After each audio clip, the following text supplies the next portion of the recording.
We're back with another conference recap here at Squeaky Whale. Next up is Microsoft. They had quite the show. There was a lot they announced, too much even, for me at least. So I'm not going to cover everything, just here are the few things that I found most interesting. Let's get started.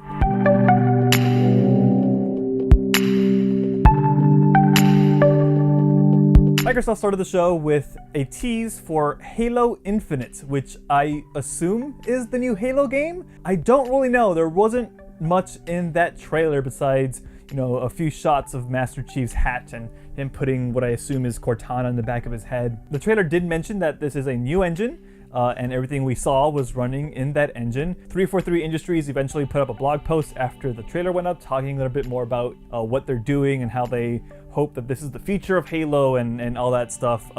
Didn't really talk too much about specifics about what Halo Infinite is. I'm a little confused, but hey, it's a new Halo game. People like Halo, and I hope that people like this one. Next up, I want to talk about the new From Software game, Sekiro: Shadows Die Twice. This was the game that they teased last year with that weird bone mechanical arm thing, and it turns out that's the main character's actual arm. This seems quite a bit different than Dark Souls. It's a lot more vibrant. It even seems a bit more actiony, not as slow-paced and methodical as Dark Souls would be. FromSoft definitely has my attention with this game. The Dark Souls games have been something I've really enjoyed watching other people play, but it was never something I could commit myself to playing. But I think this is something more up my alley. The trailer did seem a little bit more cinematic than it did gameplay, but that game is still a little ways off. It's coming in 2019, no hard date on that either. I'm going to be paying attention to what this game is, because it looks like something I might enjoy. But that game is more of a curiosity for me. This next game is something that I am actively excited for, actively looking forward to, and I can't wait to get my hands on it, and that is the new Don't Nod game. It's called The Awesome Adventures of Captain Spirit, and it's coming out this year, really soon too, June 26th, and it's going to be free. It takes place in the Life is Strange universe, but it is not Life is Strange Season 2. Don't Nod does have a statement out there saying that this is a separate experience in the Life is Strange universe, and that players might be able to get some hints on what Life is Strange Season 2 will be if they can piece the clues together. Captain Spirit doesn't seem to be episodic, at least not from what I gather in the trailer. There was no episode 1 free and more down the road wording in there at all. It just said totally free, June 26, 2018. So again, that's coming on Xbox, PS4, and Steam. Now onto something a bit less exciting, and that's Crackdown 3.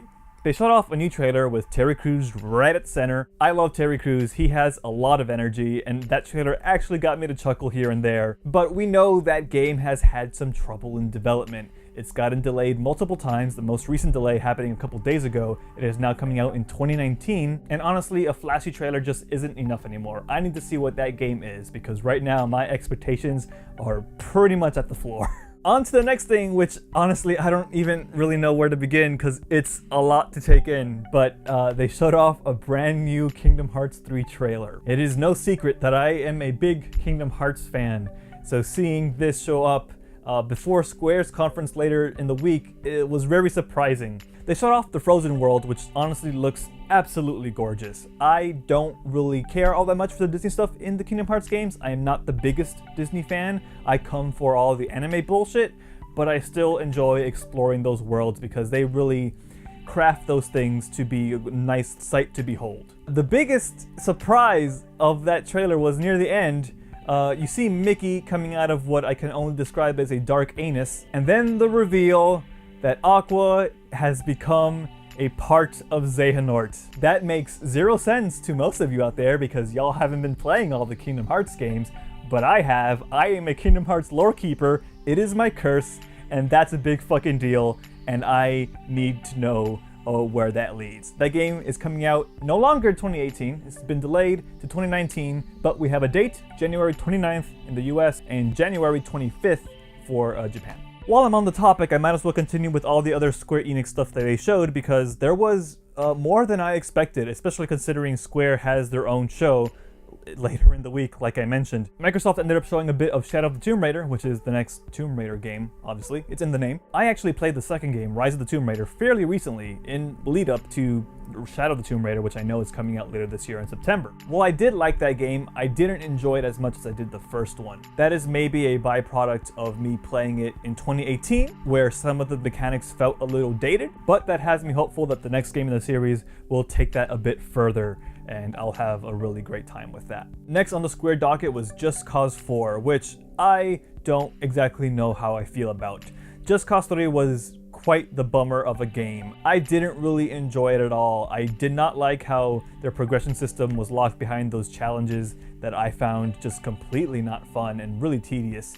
I ended up using Cheat Engine to get any fun out of that game, actually. It was just a short trailer though, so I don't really have much else to say about it. I'm sure we'll see more at the Square conference, and I bet by then I'll have a better formed opinion on what that game is. Microsoft also showed off gameplay from The Division 2. Now, we're on a streak now of game series that the previous entry didn't really excite me in any way, shape, or form, and The Division was also one of those. But Ubisoft has really had a good track record lately of supporting their games post-launch, and people have told me that The Division got really good in the years after its release. So I am pretty set on trying The Division 2 and playing with a couple buddies here and there. This one is set in DC.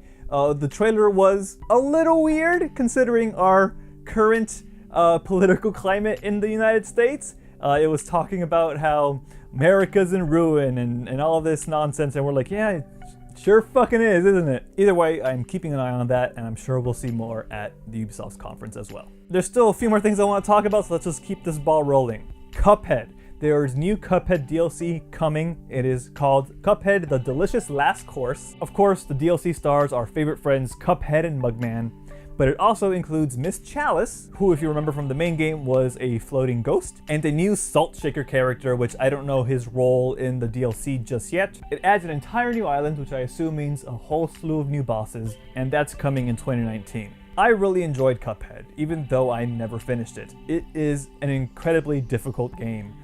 Sometimes I go back to it and try to beat the last boss I got stuck on, which was the dragon in Island 2, I believe, but eventually I end up just putting it away and accepting the fact that this is not a game I have the skills to complete, but it is one whose art style is so beautiful and the music is just so good that it has earned its place as one of my favorite games of the previous year, even though I'll never see the end of it.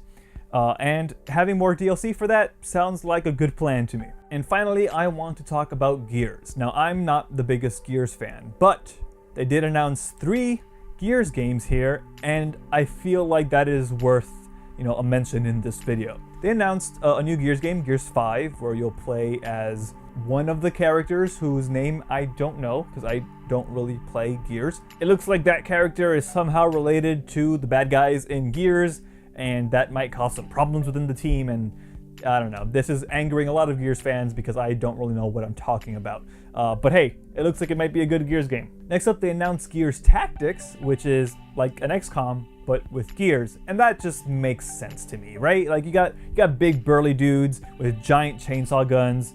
That looks like the perfect setting for a tactics shooter where you have to hide behind cover and make sure your percentages are okay so when you shoot, you don't miss. It looks neat. I don't know what else to say about that. But maybe most importantly, they announced a Gears mobile game. Now, I know what you're thinking, a mobile game? That can't possibly be good. Well, just wait. Look at this.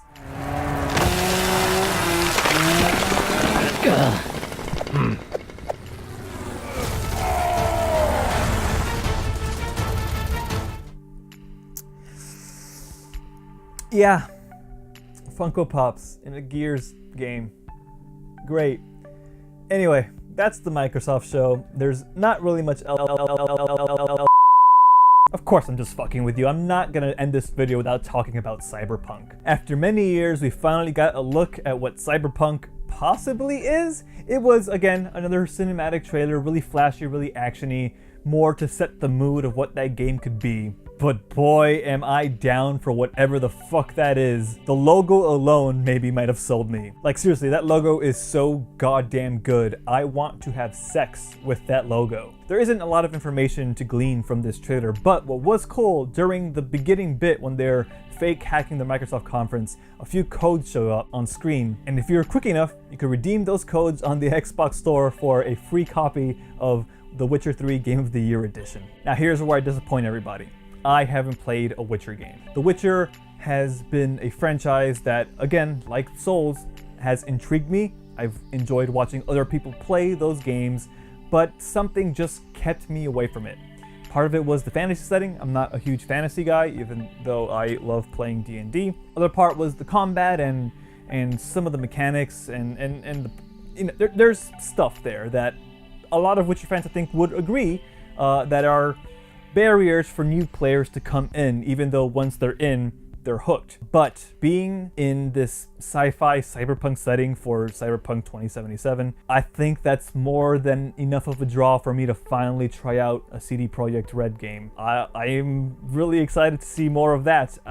Don't know what else they'll show at E3, probably not much, but there is a developer interview coming up on the show floor with, I think, the YouTube live stream team, or maybe the E3 Coliseum team, not sure. Maybe that's the same team, I don't know. I'm more concerned about my own shit right now. Anyway, that's the end of the Microsoft conferences. Stay tuned because we will be back with the Bethesda post-conference recap video at some point. The conferences are really packed close to each other, so there might be some delay in when these videos come out. Okay, enough of me rambling. Goodbye, have a good E3, and thanks for watching.